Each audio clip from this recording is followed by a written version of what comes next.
Do you know what the words are to Twinkle, Twinkle, Little Star?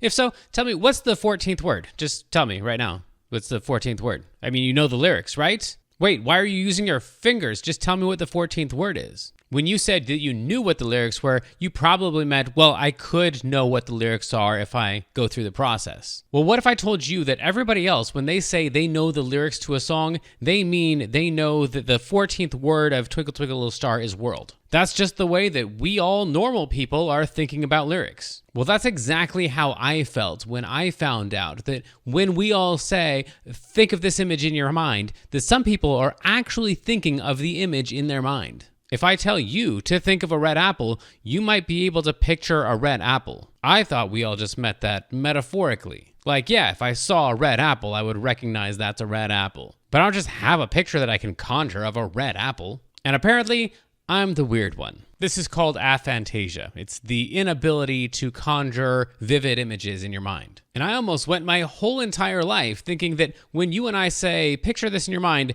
we meant the same thing. In fact, almost everyone with aphantasia has gone through their entire life with that same misconception. Because aphantasia wasn't even discovered until about 2005, and it didn't have a name until 2015. The man who discovered it and labeled it is the man you're about to hear, Dr. Adam Zeman. So the story begins about 20 years ago, a little over 20 years ago, when I encountered a patient who'd lost the ability to visualize, which was a neurological symptom I'd not come across before. The referral letter said this man used to have a very vivid visual imagination, and now he can't call to mind his friends, his family, places he's visited. Can I ask real quick, what was before that? What were you doing? What was your main interest before this? So I was a clinical neurologist. My main day job was seeing patients with neurological disorders. I had a special interest in cognitive neurology, so the area of neurology which deals with thought, language, perception, memory. So I guess my most common clinical referral would be of a patient with a memory difficulty, often due to dementia. And I had a research interest specifically in a rare form of epilepsy which presents with memory difficulties called transient epileptic amnesia. So I was mainly a clinical neurologist with a bit of academic time, and this referral was handed to me because of my cognitive bent. That was the setting, and this was in Edinburgh in 2003. And the patient in question was a very delightful guy called MX, man in his mid-60s who'd spent his life working as a surveyor. And his visualization difficulty had come on quite abruptly after a cardiac procedure. So he'd had an angioplasty, coronary angioplasty, and following that he found he could no longer see, as he put it, no longer visualize. He used to get himself to sleep by visualizing. He used to enter a very vivid visual world when he read a novel. If he lost his keys, he said he could previously see where he'd put them, but no longer. His dreams became avisual. So he gave a very compelling account of this change in his experience, but it was actually quite hard to fault him on cognitive tests. And even when we asked him questions that look as if they should require imagery, he did well. So, for example, which is darker, the green of grass or the green of a pine tree? He could answer that, and when I asked him how, he said, well, I just know, which seemed plausible. Well, in the end, we did a brain imaging study using fMRI. So this is a technique which allows you to see areas of the brain which are used for particular tasks, sort of really based on the principle that brain is a bit like muscle. When you use a bit of brain, the blood flow to it increases. And we found that when MX looked at famous faces, he had just the same brain activation as control subjects, as you or I would, assuming you have, as you or I would. But then when he tried to visualize, he failed to activate those areas as you or I would, assuming that you have imagery. So normally when we visualize a face, we actually call into play parts of the brain which become active when we look at faces. So visualization really is a kind of weak echo of perception, if you like. And he wasn't activating those areas normally. He was activating some areas at the front of the brain that probably have to do with making an effort. So he was trying, but he wasn't succeeding. And I thought this was kind of interesting. As I say, it wasn't a symptom I'd come across before. I found his case fascinating. We wrote a paper about it. I didn't expect too much more to follow from this. But in fact, an American science journalist called Carl Zimmer picked up the story, wrote an article in Discover magazine. And then over the next couple of years, I was contacted by about 20 people who said, I'm just like MX, but I always have been. So these were people who, at some point in their lives, usually as teenagers or in their early 20s, had realized that they couldn't do something other people could. They had what seemed to be a lifelong lack of visualization or absence of the mind's eye. And when we described these folk, I should say we responded to their contacts by sending them a vividness questionnaire. So that's just a very intuitive questionnaire which asks you to visualize scenes like the sun rising into a hazy sky above the horizon, and then rating your image from as vivid as if I were really seeing it, which gives you a score of 5 over 5, to no image at all. I just know that I'm thinking about it, which gives you a score of 1 over 5. We sent them that questionnaire, and we also sent them a common sense questionnaire asking them questions like, how did you discover? What emotional impact did it have? Is your memory normal? Can you dream visually? And when we discovered that they told a reasonably consistent story, we thought it would be worth writing a paper about this group, and we realized that the phenomenon didn't have a name. So there were 1 or 2 terms in the scientific literature, because there had been occasional cases of people who'd lost imagery, but they were very unwieldy terms like defective revisualization and visual irreminiscence. So I consulted a friend of mine who had studied classics at university, and he said, why don't you borrow Aristotle's term for the mind's eye, which is phantasia, and tag an A on at the end. So that was how the term aphantasia was born over a cup of tea in a London cafe. And that term caught on. I mean, words are quite powerful things, and people who noticed this variation in human experience in themselves were glad to have a term to describe it. And since that term was coined in 2015, I've been contacted by, it must now be getting on for 20,000 people, most of them at the low end of the spectrum, but some at the opposite end with very vivid imagery, which we've called hyperphantasia. So I personally think that I have hypophantasia, which I just found out, I just am learning about when I was actually doing an interview for this podcast, and someone came on and he's like, I have something, a cognitive issue, neurodivergence, so that I don't see pictures in my head. So it's called aphantasia. I'm sorry, I think I spoke over you. What? Aphantasia. Okay, and are you able to dream? Yes, and people who have aphantasia can dream, but you can't volitionally bring up pictures in your head. We happen to be very good spatially, so they can be architects, but just don't see pictures. And so people who see pictures in the head, which is 95% of the population, they can't fathom how you could not see pictures in your head. I'm like, I can't imagine what it would be like to not visualize. And then I was almost assaulted by this other video about a month later. There's like, do you have aphantasia? What do you think of when you think of an apple? You know, and so and I scored extremely low on all of the tests. Do you have an experience that's a bit visual? When you call to mind an apple, is it a little bit like looking at an apple? If I could start drawing one, then I can see more of it. So like I know it's supposed to be curved, like that's just a fact about it. And so if I start drawing a curved one and try to think about an apple, the rest of it will reveal itself to me. But usually I've got like it's almost like it's in my peripheral vision. Like I can almost it's the concept is there. Or like when you first close your eyes and you still have like the residual image in front of you or something, but it's like you can't make out any details. That's kind of the way I feel when I'm imagining. Okay. Yeah. So it sounds as if, as you say, you're probably towards the low end of the spectrum, but you do have an experience that's somewhat visual, whereas people with aphantasia tend to say there's nothing. They just see blackness. I mean, it is. There are difficulties here. It's quite an elusive experience for everyone, or for most of us at least, and it is of course difficult to compare one person's experience with another. There's no easy metric, no easy ruler with which to do that. So it's been important in studying this subject to triangulate, so to speak, between what people report about their experience, measurable aspects of behavior which seem to vary as imagery vividness varies, and then physiological measures which, like brain imaging or pupil responses. Interestingly, it turns out that if you have vivid imagery, or if you have imagery and you imagine looking into the sun, your pupils constrict. If you have aphantasia, that doesn't happen. Okay, so then I'm curious what has happened. Like, when was the coffee shop thing where you coined the term aphantasia? So that was 2015. Okay. So then what has been discovered in the last 10-ish years up that? Yeah.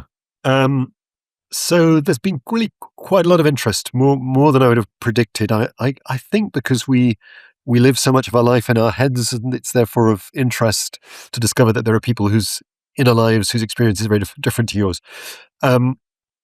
So starting with aphantasia, there turn out to be a few associations with aphantasia. The strongest is that most people with aphantasia, not all but most, say that their memory for their personal past is relatively thin and factual.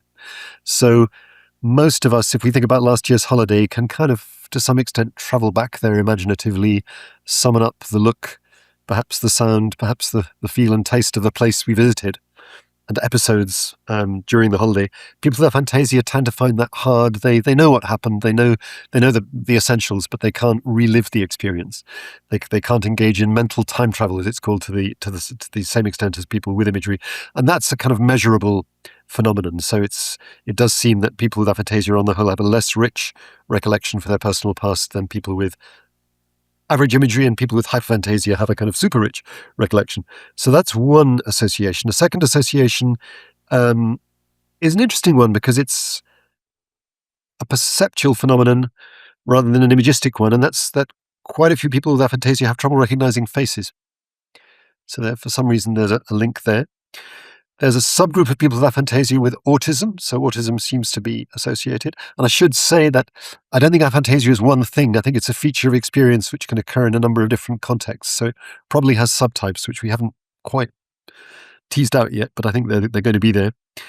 Then it turns out that while our initial interest had been in visual imagery, aphantasia typically affects all modalities of imagery. So people with aphantasia tend not to have a very active mind's ear, or mind's fingertip, if you like, or mind's nose. So sensory imagery is generally diminished. Again, there are exceptions. There are people who seem to have no mind's eye but a vivid mind's ear, but they are the exception. As a rule, sensory imagery is generally rather dull in people with aphantasia. And then there's one really interesting finding, which often strikes people as very counterintuitive when they first hear it, which is that most people with aphantasia dream visually. So even though there's not much, or there is no wakeful imagery, there can be very vivid dream imagery. And that may sound a bit crazy, but I think it makes neurological sense because there are probably very different routes in the brain to dream imagery and wakeful imagery. That's fascinating to me. Like my dream life is, I think, the most vivid and consistent and memorable of anybody that I know. Yep. And yet I can't tell you what my wife looks like. Like I can tell you facts about her, but I can't bring up an image of her. Yeah. Okay. Interesting. What else should I tell you? It seems to some extent to run in families. So if you are aphantasic, your first-degree relatives are roughly 10 times more likely to be aphantasic than if they were picked at random. Aphantasia seems to nudge people gently in the direction of STEM, whereas hyperphantasia nudges people in the direction of traditionally creative industries like going to art school and painting. I should say there are many exceptions to those rules. So one of the nice surprises in our work was that really quite a number of aphantasic artists have been in touch, and aphantasic authors. So in fact, in 2019, we mounted an exhibition of art by aphantasic and hyperphantasic artists. And although they describe quite different experience of making art and their processes are somewhat different, I don't think you could tell from their output which cool tribe they belong to. And then there are one or two interesting footnotes. So many people with aphantasia, again, not all, but many say they don't really enjoy reading descriptive prose. They don't get lost in novels. They don't get absorbed by them as people with vivid imagery do. And there's one very nice experimental study which speaks to that, in which people with aphantasia and people with normal imagery were read really scary stories. And really scary stories make most of us sweat a little. So you can actually measure a change in the galvanic skin response. You don't see that in people with aphantasia. And it's not that they can't mount that kind of response, because if you show them scary pictures, they will show it.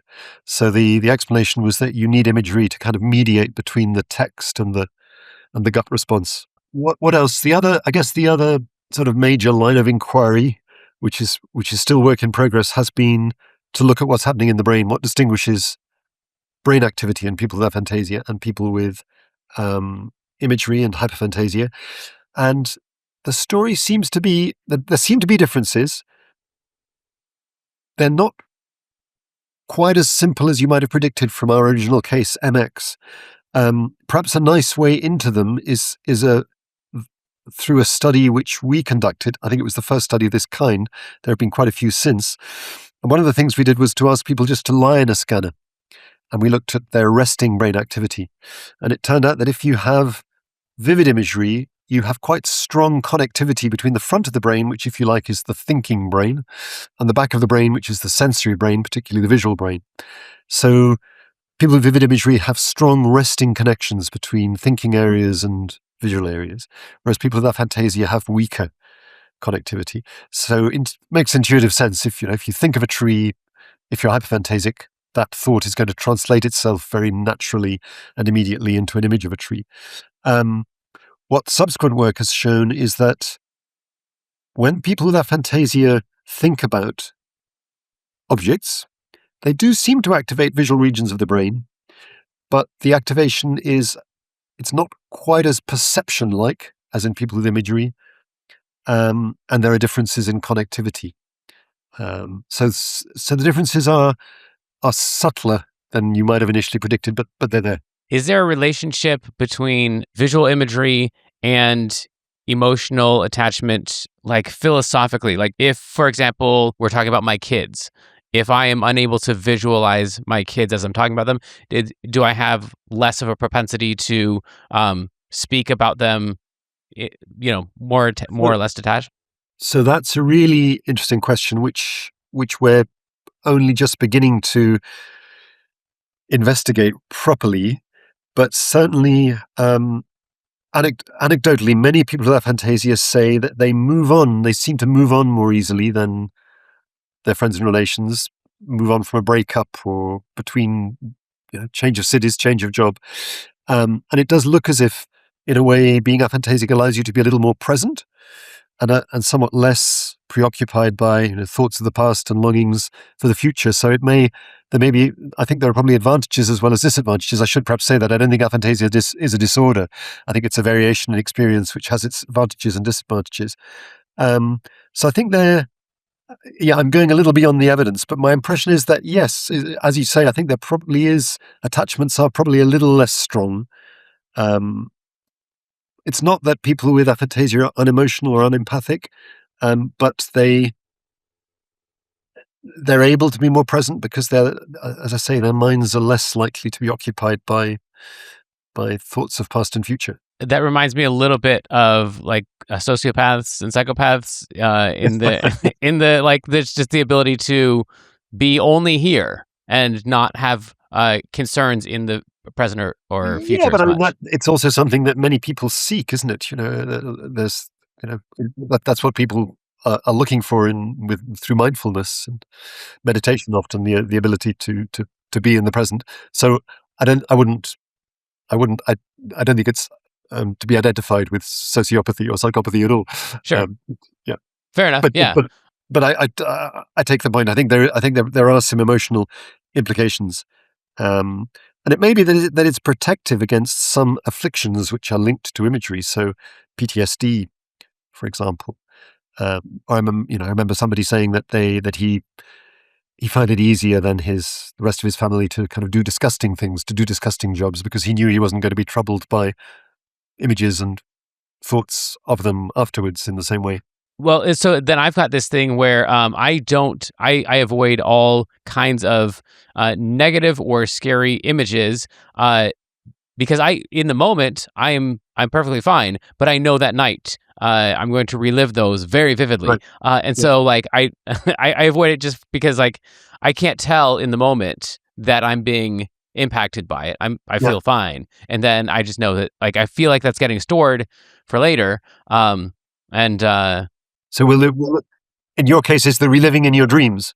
Yeah. I mean, I'm just not going to sleep the next morning. I'm going to wake up angry and sad and all the things because I will have. It feels like saved that image. When we talk about visualization and consciousness, what about aphantasics who are on psychedelics or other hallucinogenic substances? So again, I can only report at the kind of anecdotal level. I think there is someone who's collecting, kind of build up a database about this. But my impression is that people with aphantasia, on the whole, have less vivid psychedelic experiences, but they certainly can have psychedelic experience. It doesn't generally, though, outlast the trip. So it doesn't seem to be a means of conferring an ability to visualize generally. Interesting. Going back to MX, so they lost their ability to visualize pretty suddenly. What was their recollection of having had visualizations before? So he had he knew he had been able to do it, and he was a very visual person. I mean, interestingly, many of the cases that have been reported in the literature of imagery loss are from people with vivid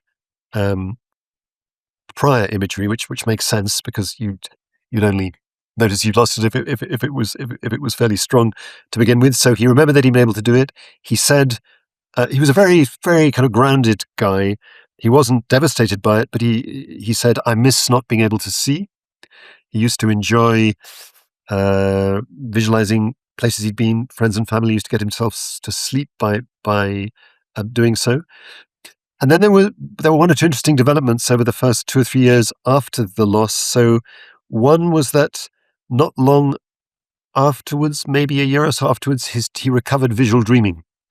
So we saw in him the same dissociation that we see in many people with lifelong aphantasia, that he could dream visually but not summon wakeful imagery.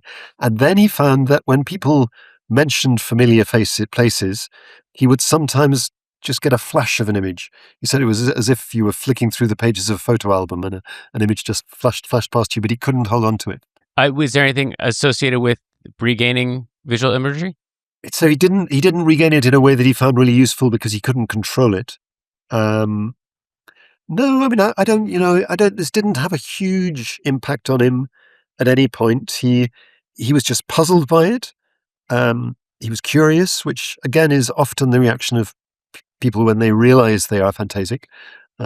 Generally, it's not people aren't terribly upset. They sometimes feel slightly cheated, but they're curious about this difference. So yeah, he wasn't devastated. He was curious. He, as I've said, he missed the experience to some degree, but he went on with life. He actually continued to paint, which he enjoyed. As I mentioned, his experience of reading novels changed. I would say that one of the curious things about aphantasia is that you might think that lacking visual imagery would have a very major effect on your cognition generally. I mean, when people first learn of it, they say, but how can they think? How can they remember at all? And the fact is that they can. So it is not. It's not a major disability. People with aphantasia get on just fine on the whole. And there are, as I've said, there are some associations and some subtle tendencies that seem to be linked to it. But it's certainly not a major disability. And there's an anecdote linked to that. We organized a conference in 2019 for people with aphantasia and aphantasia. And during the meeting, we asked the people in the audience with aphantasia if they would like to be given imagery, if they would like to have this gift conferred on them. And there was a long discussion about this. And in the end, the consensus was fairly clear. It was yes, but just for a day. We'd like to know what it's like, but we're getting along fine. I find the same thing in blind communities and deaf communities too. Kind of like I'm doing great. I've got a life. Yeah. Don't want to really mess with it. I personally can't relate to that at all. Like I would definitely sign up. Yes, I'd like to visualize very, very vividly. Is there a difference between the response to learning that someone has this, dependent on whether or not they got it suddenly or whether they've had it their whole lives? Yeah. Yes. I mean, so I've been contacted by people up to the age of 90, who people often discover this well into their adult life. Because of course we all take our own experience to be normal, right? Of course. Just as this.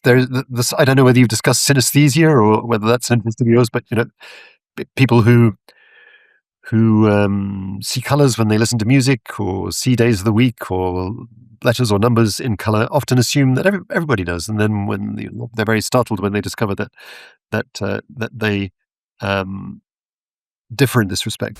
I actually run into synesthesia relatively frequently in my line of work. That and perfect pitch are just a couple of the neurodivergences that you need to kind of be able to work around as a music teacher. Because I'll be teaching students that, for example, this note right here is a C. And if they're having a hard time remembering it, sometimes we'll put a little sticker on their keyboard. This has a little C on that note right there. But sometimes those stickers come in colors. So if we've got a green sticker that says C, sometimes that really messes them up because they'll be like, why did they put the wrong color on there? That sound's not green. That sound is green. If they're very young, there's no way to explain to them that that sound is not green for anyone. I couldn't convince them of that any more than I could convince you that the sun isn't bright. To you, it's just an obvious quality of the sun. So for them to have a green sticker on this note is as weird as you reading the word red in green ink. Of course, color is not the only kind of synesthesia. Pretty much all of your senses can get crossed over with other senses. You can even do this on purpose, which is how blind people and you can teach yourself to echolocate, or learn to read Braille so that the language part of your brain lights up when your finger touches bumps. So there are people that see sounds and smell sights, and you already taste your smells. So people with lifelong aphantasia are well adjusted to it, assume it's normal, and then at a certain point, something makes it clear to them that they are a little different, and it's interesting to ask, what gives people the nudge. It's quite often a conversation, reminiscing with friends, family, realizing that when they think about last year's holiday, they are having an experience that's a bit visual. It's sometimes a visual instruction, so a meditation exercise. So one of our most famous aphantasic participants is Ed Catmull, who is the president of Pixar, who won the Turing Prize for his discoveries in computer animation. And he realized that he was a bit different in this respect, I think in his 50s or so, when a friend of his invited him to join in a particular form of meditation that he used, which involved visualizing a sphere. And Ed realized that couldn't do this. So yeah, people with lifelong aphantasia discover at some point that they're a bit different. They characteristically say, up till then I'd assumed that talk of imagery, talk of the mind's eye, was purely metaphorical, and then I realized that it's to some extent literal. Whereas, sorry, that was a long intro to an answer to your question. Whereas people who lose imagery have a much more have a step change in their experience. They suddenly lose something that they've been used to having and using.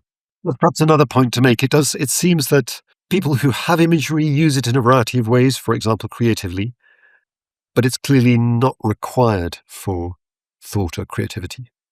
So this makes me wonder, of course, among other things, what is a normal mind, and in what ways are we different and we don't know it? Yeah. Well, that's a very, very good question, and I think I think there is a strong sense in which we are all neurodiverse. We know now that our upbringings, our environment, what we learn, what we study, what we do, does change the structure of the brain. Memory is coded in changes in the strength of synapses, those connections between the 86,000 million neurons in our brain. So each of us has a somewhat distinctive, unique nervous system, and difference really is at the heart of being human, isn't it? And we're all different, and those differences are reflected in our brains. Are there any differences between aphantasics and, I don't even know what to call, normal people? Yep. Like normal people. if there's such a thing, in like mystical or religious or sacred experiences, is there any? So this question's been raised a few times, and I can't answer it, but I hope we may do. So there's been quite a bit of research, as I say, since 2015 now around the world, up till now, my group has been relying on this rather sort of useful but rather coarse-grained questionnaire, which we send out to people initially. We will later this year be launching a kind of new research platform, which will include a really wide range of questionnaires and tests to sample all the domains in which imagery vividness might be influential, and one of those will be religion and spirituality. But I don't have an answer yet, and I don't think anybody does. What about treatment of it, or for people who are trying to get visualization back? Is there anything that seems to be helping? I mean, first of all, as I indicated on the basis of that conversation at the conference, I'm not sure treatment is quite the right word, because most people with aphantasia don't regard themselves as having a disorder in need of a cure. But certainly there are people who say, well, I'd like to find out what it's like to visualize. How can I do it? And again, there hasn't been a rigorous trial of any approach to enhancing or restoring imagery so far. My impression, anecdotally, is that if you are truly aphantasic, it's difficult to develop imagery, because quite a lot of people have described trying, using simple techniques like looking at an object, looking away, trying to hold it in mind, trying to build the muscle, so to speak. It does seem that there's some kind of obstacle in the way of doing that. There are reports of imagery being conferred, at least temporarily, by a variety of medications. So that's something that I want to look at further to see how drugs influence imagery. And then there are the interesting cases of folk who lose imagery. MX, my initial patient, is clearly an example. There's a group of neurological cases, people who lose imagery following a stroke or a head injury.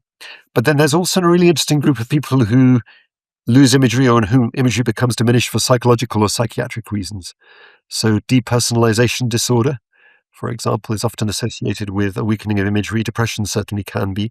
And in those cases, treating the psychological difficulty can allow imagery to reestablish itself. And then if you expected a drug to help in this, in what mechanism would you suspect it would be doing? Is this like a increased blood flow between different parts of the brain, or like what would you guess? Well, yeah, that's an interesting question, and I can't give you a really good answer. I mean, I'm sure that a network of regions in the brain is involved in generating imagery. So it's a complex distributed network, which is true of just about any of our psychological capacities. And within that network, there are many neuronal types and many neurotransmitters. So there are going to be plenty of points in the network at which it should be possible to influence the way things are going. And we know that certain neurotransmitters are particularly relevant to imagery. So psychedelics work on the serotonin system. So it wouldn't be too much of a surprise if serotonergic drugs modulated imagery. I had something in the back of my mind to say, which is this, that in a sense, all the information, all the knowledge that's needed to generate imagery must be in the heads of people with aphantasia. And the reason for saying that is, first of all, that people with aphantasia can recognize things okay. So clearly, in some sense, their brains know what things look like, and often they dream visually, as I've said. And anecdotally, again, people with aphantasia often say that they feel imagery is there, but kind of just out of reach. It's almost as if it's a bit like a tip of the tongue experience. It's just kind of over the wall. So that makes one wonder whether there might be some modulation which would allow it to pop up over the wall. Is there a greater? I feel like I've got a greater. So I'm of course reimagining my whole life now from this perspective. Now that I'm learning that I'm looking at the world differently. I feel like we've got screens throughout our house with just ongoing slideshows of our kids, and I feel like every time a picture comes up, I've got a much more visceral reaction to the picture than my wife does. She's like, oh, Right. yeah, I remember that. And for me, it's like bringing up this thing I couldn't have brought up on my own. And of Yeah. course, I'm now speaking in terms, perhaps overlaying on this an experience that isn't really there. But I feel like every time it comes up, like that, I love that kid. But it's like, I wouldn't have been able to conjure this thing without this image in front of me. And I don't know anyone else who has as many picture slideshows going on in their houses as we do, but like it's extremely enriching for me. Is that a common experience of like recollections or pictures being more appreciated by someone with this? Yep. No, so I've certainly heard that before. Of course, it's difficult to trace cause and effect here confidently, as you kind of hint. But certainly, many of the aphantasic artists who I've spoken to have said that and this wasn't something that I would have anticipated. But I've now heard the story repeatedly. They say that they believe their aphantasia actually gives them an additional motivation to make art, precisely because they can't see things otherwise, so to speak. It allows them to see them, and certainly quite a lot of people with aphantasia say that they photograph the world more than most people do because otherwise they will lose their visual memory. Yeah, that definitely resonates with me, whether or not that anecdote has anything to do with it. So then I know you as the Aphantasia Guy. That's all that you are in my life. To what extent do you see yourself as the Aphantasia Guy? Like, is this a major part of your life, or is this just a side project that people keep asking you about? It's become a major part of my life. It began as a side project. It's proved just a very fruitful, fascinating line of inquiry, which I wouldn't have anticipated. But it's opened windows on really many of the areas of neurology, psychology that fascinate me, on creativity, memory, perception, mental health. So yeah, it's increasingly taking up my time, and it's become my main research interest, and it will be the topic of my next book, which I'm just kind of beginning to work on. So I don't mind being known as the Aphantasia Man. Before you were given MX, what was most interesting to you, or what did you hope to be the guy of? So I have a slightly checkered career in a sense. I was mainly interested in literature when I was at school. Didn't really know what to do at all at university. Found my way to psychology and philosophy, which suited me well. And then I discovered the brain through psychology. I don't think I had a single biology lesson at school somehow. I escaped that subject completely. But I found it a very absorbing subject once I found my way to it, and particularly the brain. And what most captivated me was really the problem of consciousness. How is it that what goes on in the brain gives rise to what passes through our mind? I was very captivated by that and have remained so ever since. And then my dad, in fact, said, if you're interested in the brain, why don't you study medicine? Because it'll give you a wide horizon. It turned out to be a good bit of advice, because I enjoyed medicine. Went into medicine anticipating that I would end up either in neurology or psychiatry. I found neurology more congenial, but all the while, in the back of my mind, I had this interest in how it is that what goes on in the brain gives rise to our experience. So I was lucky during my training to study with a guy called John Hodges, who was a cognitive neurologist, very interested in memory. So he kind of trained me up in that area. And I developed an interest in this form of epilepsy called transient epileptic amnesia, in which the seizures consist in a short period during which people can't lay down a memory and can't remember what's happened recently. And they also often develop an autobiographical amnesia. So they kind of they lose recollection for salient events from their past lives. So I had an interest in autobiographical memory from way back, which sort of helped with the aphantasia research. I wrote a book about consciousness in 2001 or so, which was, when you really write books to learn about subjects, and I wrote it as a kind of introduction to neuroscience, psychology, and philosophy of consciousness in parallel. I love writing, so I then, a few years later, wrote a book called A Portrait of the Brain, which is a kind of introduction to the brain, level by level, from atom up to psyche, with a case history at each level of description. And then Aphantasia came along 20 years ago or so, and has kept me busy since. I guess it kind of matches my interests in a number of ways. Um, it it's one way of investigating this question of how what goes on in the brain gives rise to what passes through our mind, because you can link the vividness of people's visual imagery to their brain activity. It speaks to another kind of background interest I've had since I was a student in what makes the human mind special. I think one strong candidate for what makes the human mind special is imagination in a very broad sense. So, our capacity to detach ourselves from the here and now, recollect the past, anticipate the future, enter the virtual worlds created by an artist or a scientist.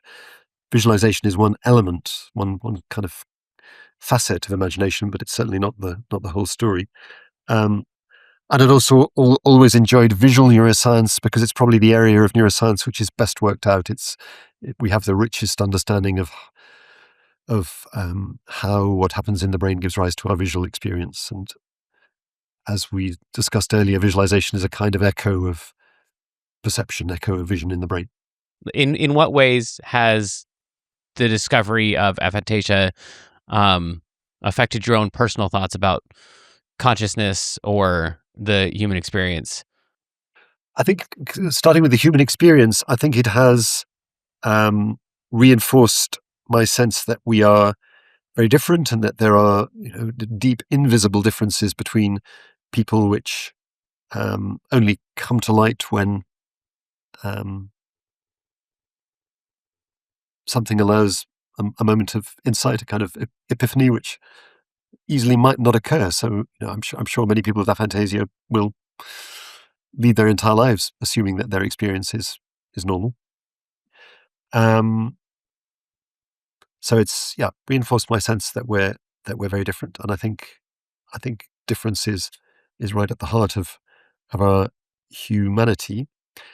Consciousness, I think there probably are some insights into visual consciousness to be gained from the study of aphantasia, though I'm not sure we've quite achieved them yet.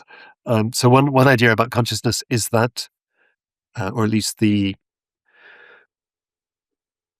neural correlate of consciousness in the brain, is that conscious experience occurs when something in the brain is broadcast very widely. So, all the time you've got all sorts of things happening in your brain in parallel. Activity that's allowing you to sit upright and to keep an ear out for what might be happening in the background, and allow you to understand what somebody's saying to you. But the information which reaches consciousness, which you consciously experience at any particular moment, becomes consciously experienced because it's given some sort of priority in the brain, which allows it to be widely broadcast and become accessible to a whole range of systems in the brain. So one idea is that in people with aphantasia, you have local processing of the kinds of representations that underlie imagery, but that processing never becomes global, never gets widely broadcast. That's probably, I would say, the strongest candidate at the moment, candidate explanation for aphantasia. And if that turns out to be right, then that will be a bit of evidence in favor of what's called the Global Workspace Theory of consciousness, which is one plausible view. Yes, the Global Workspace Theory, you said? Okay, cool. Yeah, I'll look that up. And that's the one that says that it has to do with the breadth of broadcasting. Exactly. Yeah. Or something. Yeah. Okay. So it started with a guy called Bernie Bars, and it's been championed by somebody called Stan Dehaene in France. And it's really one of the two kind of dominant theories of consciousness, or of the neural correlate of consciousness. Okay. Well, then I have to ask, what's the other one? If you've got the time to share it. So it's called the Integrated Information Theory, proposed by Giulio Tononi, which to my view has really quite a lot in common with global workspace theory, though it doesn't specify the existence of a global workspace in quite the same way as the Mars-Dehane theory. But the idea at the root of the heart of the integrated information theory, I think, is similar. It's that you have prolific local processing occurring within the brain, and conscious experience occurs when there is an integration, a wide integration of local processes. It's my intuition that the vast majority of thinking that happens is below what I would consider conscious, and that there's like this tiny little bucket, and these all of these processes are happening. And when someone who I don't identify as me decides, oh, Jamin should know about this, then it gets dumped in this bucket, so I can have the idea and I can be aware of it, and then this is consciousness. But the vast majority of it is not me, and so I feel like I agree. So I started out, as I said, fascinated by the question of how consciousness arises from the brain, and wrote a book about it, and of course it is a very fascinating question. But as time's gone by, in a way, I've come to feel that actually the unconscious processes are the most important and interesting ones. Sure. Yeah. Well, I mean, in split brain patients alone, like we've got 50% of the processing that is not going to make it to the me that is able to interact with the world, at least verbally. So, it seems like the me is a very small part of me. Yeah. And, so I've written a recent book, which touches on aphantasia and aphantasia, but is focused on imagination more broadly. And one of the topics of the book is creativity. And it is remarkable how consistently creative people say that their discoveries or their realizations sort of come to them, sometimes rather fully formed, clearly from unconscious depths of their being, and clearly as a result of long periods of training and study. But sadly, there are processes at work within us which we understand poorly and can influence rather little, but which are absolutely crucial to the best things we do.